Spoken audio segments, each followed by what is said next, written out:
Bismillahirrahmanirrahim.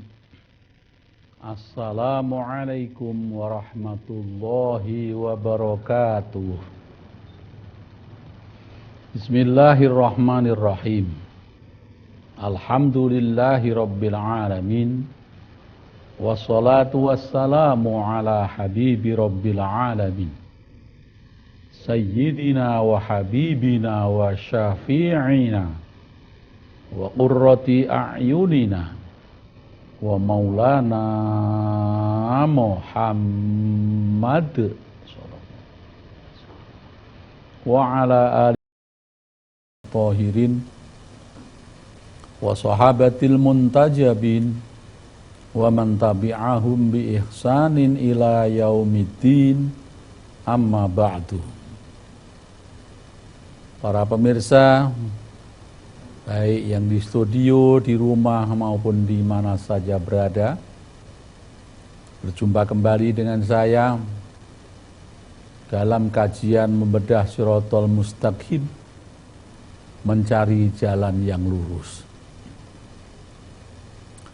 Pemirsa, marilah kita lanjutkan mengenai pemahaman perbedaan antara Ahlul Bait dengan para habaib. Beberapa episode yang lalu telah kita bahas apa itu Ahlul Bait, apa itu itrah Ahlul Bait. Sekarang akan kita perjelas masalah dzurriyyah Ahlul Bait. Jadi para pemirsa, keluarga Rasulullah Shallallahu Alaihi Wasallam di samping dikenal dengan istilah Ahlul Bait, ada pula istilah itrah Ahlul Bait, dan yang terakhir dikenal dengan istilah dzurriyyah Ahlul Bait. Dzurriyyah Ahlul Bait adalah siapapun yang nasab keturunannya nyambung kepada Ahlul Bait, maka mereka disebut dengan dzurriyyah Ahlul Bait. Karena dzurriyyah Ahlul Bait, di mana Ahlul Bait itu pusatnya adalah Rasulullah Sallallahu Alaihi Wasallam, maka dzurriyyah Ahlul Bait disebut pula sebagai dzurriyyah Rasulullah Sallallahu Alaihi Wasallam. Nah, para dzurriyyah ini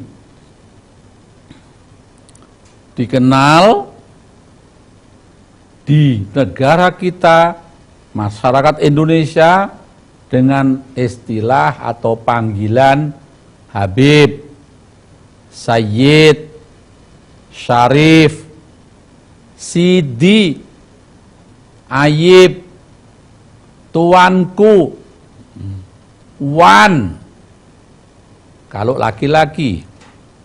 Kalau perempuan suka dipanggil dengan Syarifah, Sayyidah, Habibah, atau Wan juga.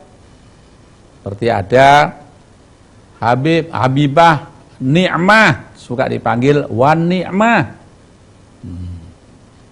Itu termasuk adalah sebagai dzurriyyah Ahlul Bait. Jadi dzurriyyah Ahlul Bait ini siapa saja yang punya hubungan nasab. Hubungan nasab. Ya, siapa saja punya nasab nyambung kepada Ahlul Bait, maka mereka disebut sebagai dzurriyyah Ahlul Bait.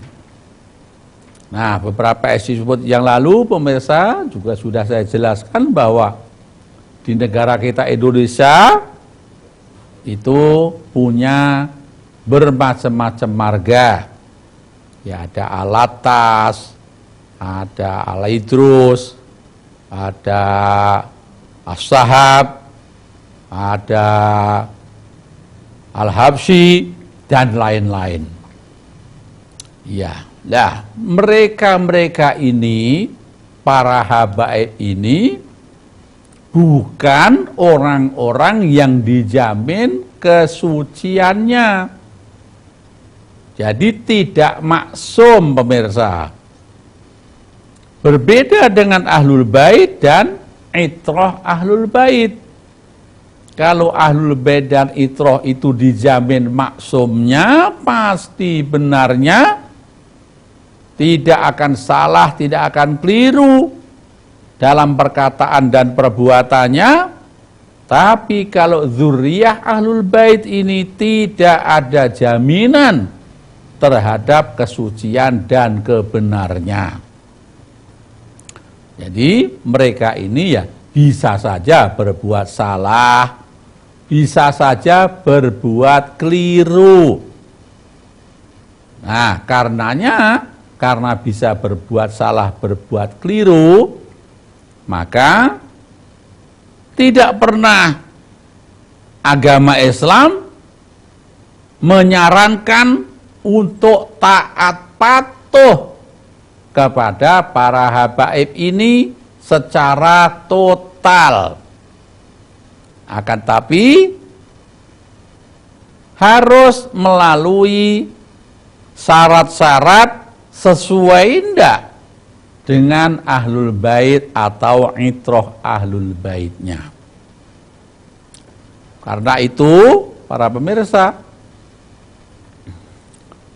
di antara mereka ini ada yang perbuatannya, perkataannya itu cocok dengan syariat Islam. Ada pula yang tidak cocok.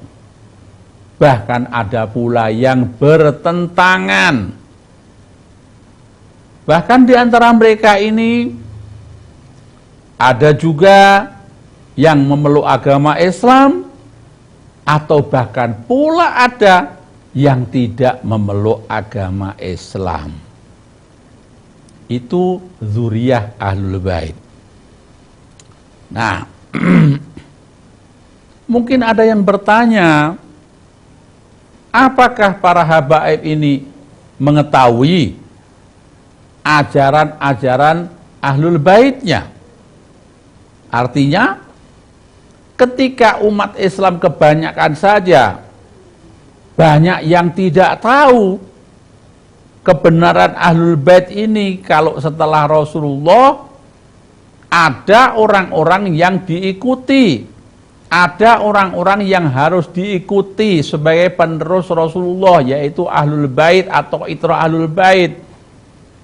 Nah, apakah dzurriyyah ahlul bait ini tahu? Dan para ahlul bait ini, para dzurriyyah ahlul bait ini ikut kepada itrah ahlul bait tersebut. Ya, pemirsa, mereka itu ada yang tahu, ada pula yang tidak tahu. Ada yang mengikuti ahlul bait dan itrahnya, ada pula yang tidak mengikutinya. Bahkan ada yang menentangnya. Kenapa demikian, pemirsa? Iya. Sejarah sebenarnya, pemirsa, yang menjawab kenapa dzurriyyah ahlul bait ini kok banyak yang tidak tahu ajaran-ajaran Islam yang sesungguhnya. Sejarah yang menjawabnya. Artinya, sejarah kehidupan merekalah yang menyebabkan keadaan seperti itu. Insya Allah, lain kali soal sejarah ahlul bait, sejarah dzurriyyah ahlul bait ini akan kita bahas. Nah, kemudian para pemirsa, karena kondisi para habaib seperti itu, maka saya sarankan jangan menanyakan pelajaran-pelajaran ahlul bait, pelajaran-pelajaran dari itrah Ahlul Bait ini kepada sembarang habaib. Karena mereka banyak yang tidak tahu. Jadi jangan menganggap bahwa setiap habaib pasti tahu ajaran Islam yang sesungguhnya. Itu. Kenapa demikian? Jawabannya sama kayak tadi di atas. Di samping mereka ini bukan manusia-manusia yang dijamin suci, kondisi mereka yang menentukan karena kehidupan, sejarah, bagaimana cerita selanjutnya kehidupan Rasulullah dan keturunannya ini, maka menyebabkan mereka itu punya nasib sendiri-sendiri. Ya, kalau yang belajar terus berpikir, kenapa umat Islam kok berbeda-beda? Kenapa ajaran agama ini kok berbeda-beda? Yang benar yang mana? Maka habaib tersebut pasti akan menemukannya dan pasti akan mengetahui ajaran Islam yang benar itu yang mana. Dan pasti mereka akan menemukan bahwa sebenarnya Rasulullah Shallallahu Alaihi Wasallam telah berpesan bahwa setelah ketiadaan beliau nanti, umat Islam terutama zuriyahnya agar mengikuti Ahlul Bait atau itrah Ahlul Baitnya.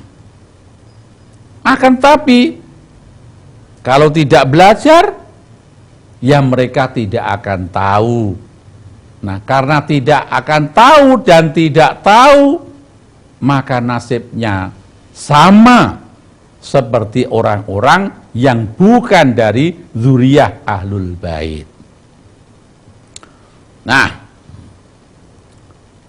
akan tetapi para pemirsa, kita sudah punya rumus bahwa yang dijamin suci, dijamin tidak akan salah, tidak akan keliru, adalah Ahlul Bait dan itrahnya.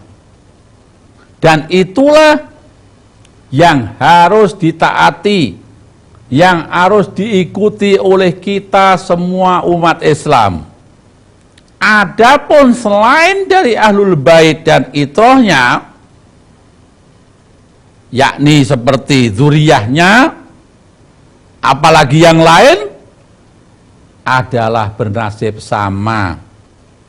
Tidak ada perintah dari Allah dan Rasulnya untuk taat secara mutlak kepadanya. Nah, karena itu mereka ada yang tahu, ada yang tidak tahu. Apabila mereka tahu, mereka mengikuti ajaran dari Ahlul Baitnya, maka kedudukan mereka, kondisi mereka akan menjadi orang-orang yang soleh.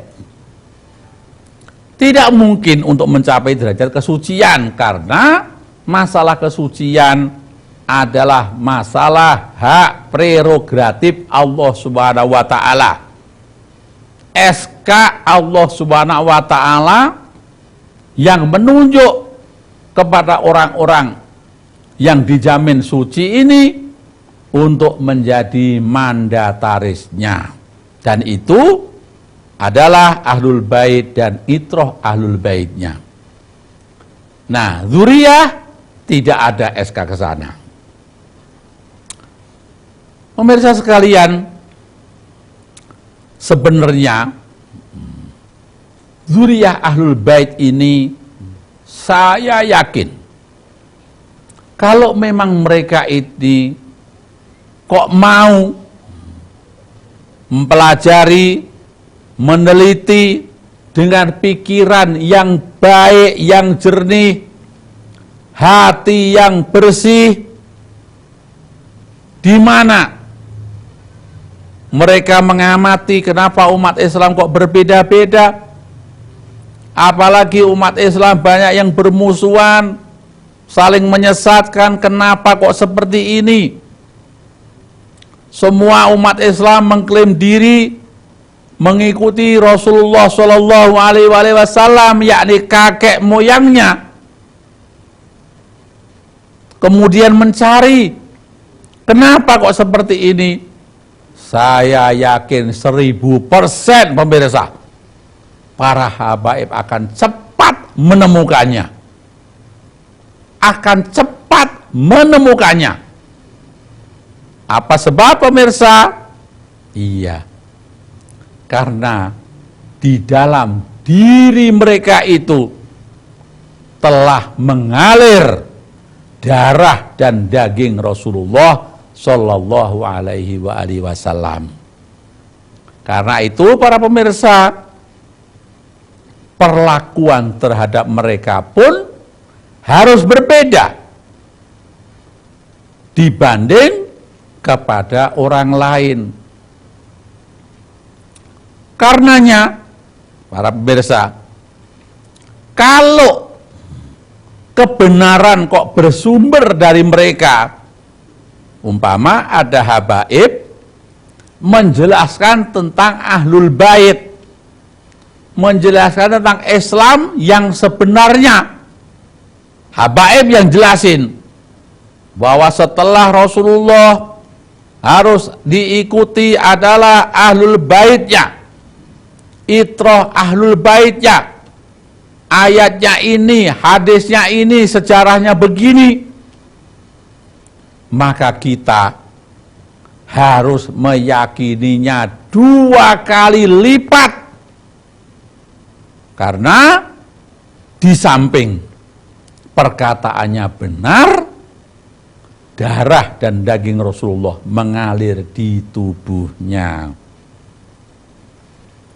Seandainya mereka kok tidak seperti itu pemirsa, umpamanya ada habaib, dia malah mengajak bukan kepada Rasul dan keluarganya, bukan kepada ahlul bait, ada itrohnya, yang telah kita bahas beberapa episode yang lalu, maka kita harus menolak 2 kali lipat menolaknya. Artinya kita makin tidak percaya terhadap ceritanya itu. Nah, namun demikian, para pemirsa, kita tetap tidak boleh bertindak kurang ajar kepada habaib yang seperti itu. Apa sebab para pemirsa? Iya, biar bagaimanapun, ya, biar bagaimanapun darah dan daging Rasulullah mengalir di tubuh para habaib itu. Saya pernah mendengar keterangan dari guru saya ketika membahas soal kenapa para jamaah haji, jamaah umroh, kalau mengerjakan tawaf di Baitullah, di Ka'bah, mereka berebut mencium Hajar Aswad. Ada seorang guru menjelaskan kepada saya, di mana guru saya itu mengutip kata-kata Khalifah Umar bin Khattab ketika mencium Hajar Aswad. Khalifah Umar mengatakan, "Ya Hajar, anta Hajar, la yanfa' wa la yadur." Wahai batu, kamu adalah batu, aku tahu kamu adalah batu yang tidak bisa memberikan manfaat dan tidak memberikan madorot, gak bisa membuat bahaya kamu batu. Akan tetapi karena aku melihat Rasulullah Shallallahu Alaihi Wasallam menciummu, maka aku menciummu pula. Begitu kata Khalifah Umar bin Khattab. Guru saya menerangkan, lihat ini, Khalifah Umar bin Khattab. Dia mencium Hajar Aswad. Dia tahu bahwa Hajar Aswad ini batu, tidak bisa memberi manfaat, tidak bisa memberi madharat.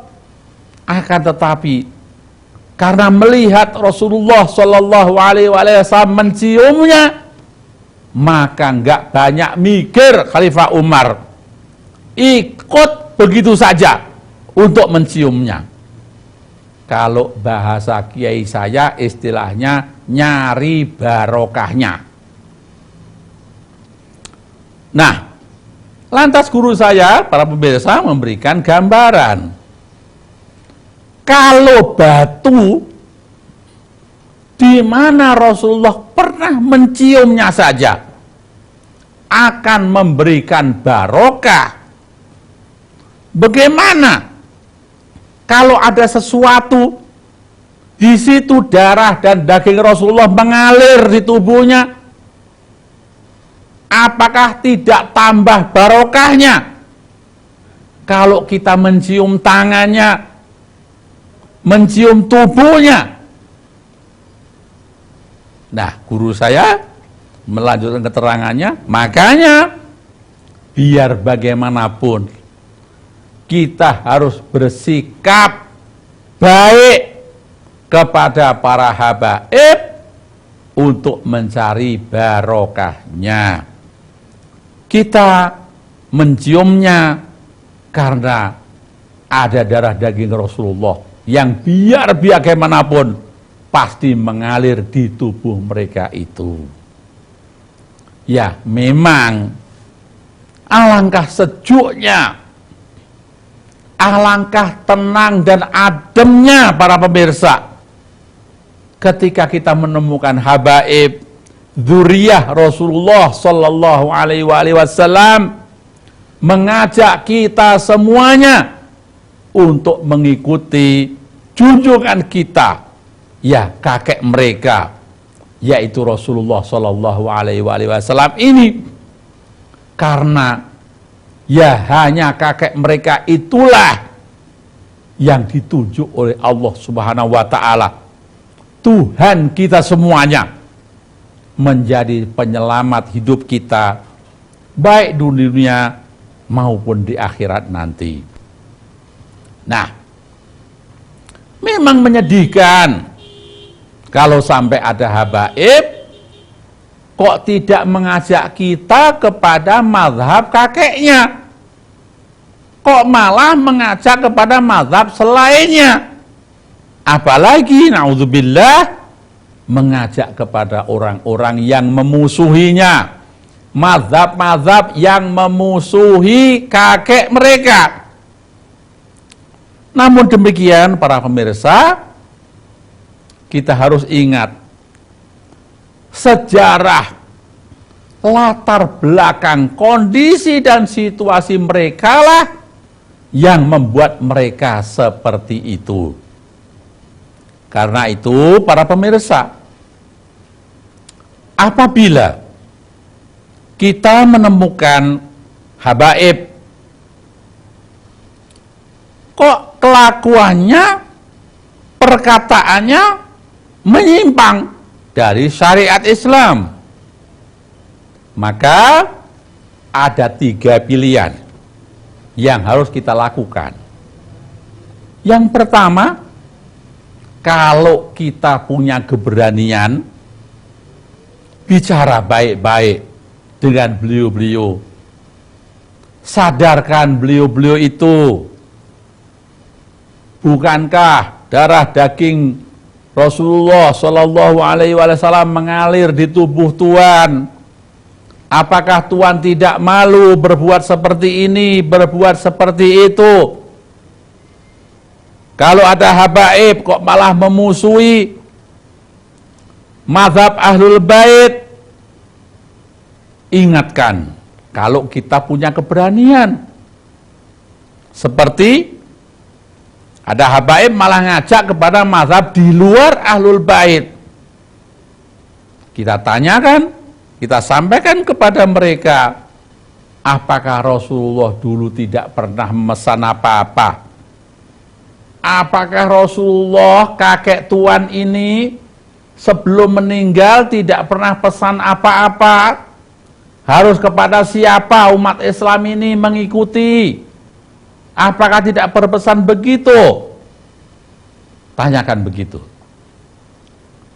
Saya yakin mestinya Tuhan sebagai zuriat Rasulullah akan tahu bagaimana pesan-pesan kakek Tuhan.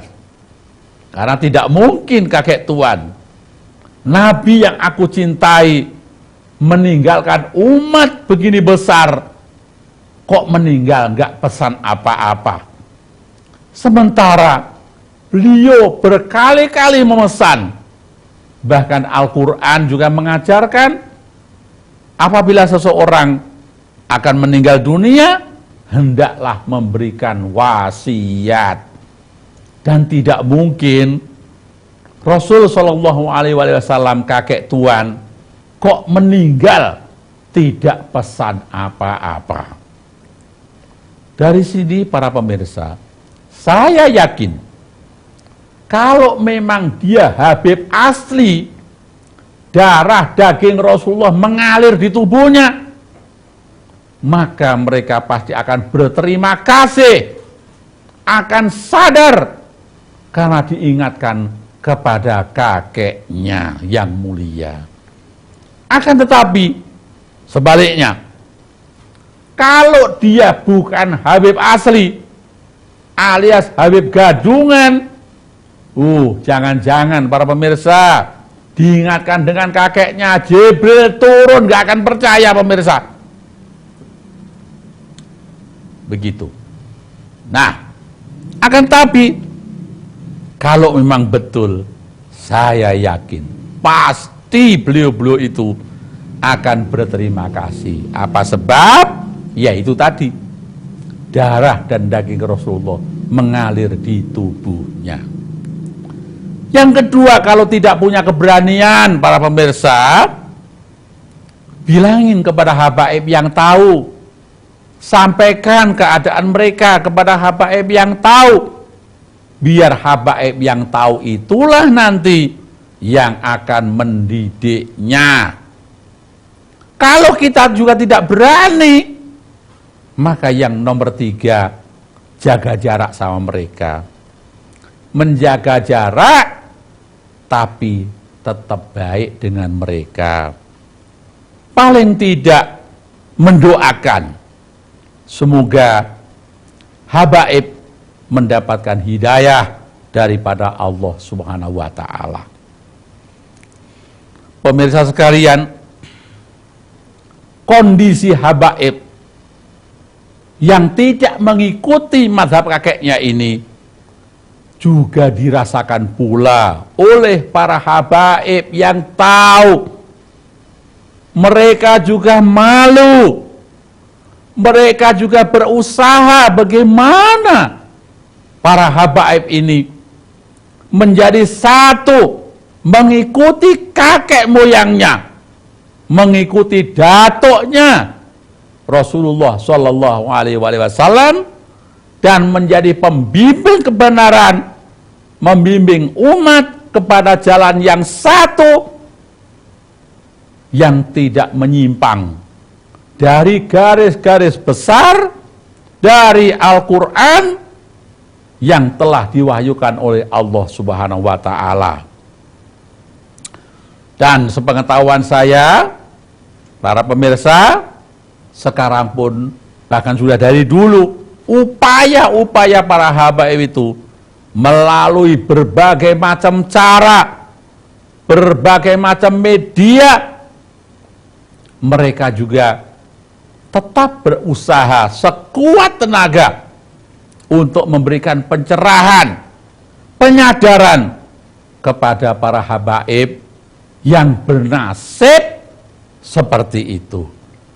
Mudah-mudahan kita bersama-sama dengan para habaib yang mengerti itu, kita saling bantu, saling menyadarkan, karena kita saja yang orang di luar zuriyah Rasulullah ketika mendapatkan pencerahan, ada ayat Qur'annya, ada hadisnya, secara akal kita bisa menerima, dan kita dengan tidak ragunya mengikuti mazhab Ahlul Bait ini. Apalagi tentunya para pemirsa, para habaib yang memang sudah semestinya mengikuti mazhab kakeknya. Nah, sehingga saya pikir termasuk satu makhluk ajaib di dunia ini, seandainya ada zuriyah Rasulullah kok tidak mengikuti mazhab Ahlul Bait, datuk-datuk mereka. Semoga saja mereka segera kembali menyatu kepada datuk-datuk mereka yang suci, sehingga umat Islam terutama kita yang bukan zuriyah ini tidak akan bingung, tidak akan sesat-sesatan, karena para cucu Rasulullah bersama-sama mengajak kita kepada ajaran Rasulullah Shallallahu Alaihi Wasallam. Pemirsa sekalian, sampai jumpa kepada episode yang akan datang, dan terima kasih. Wabillahi taufiq wal hidayah. Wassalamualaikum warahmatullahi wabarakatuh.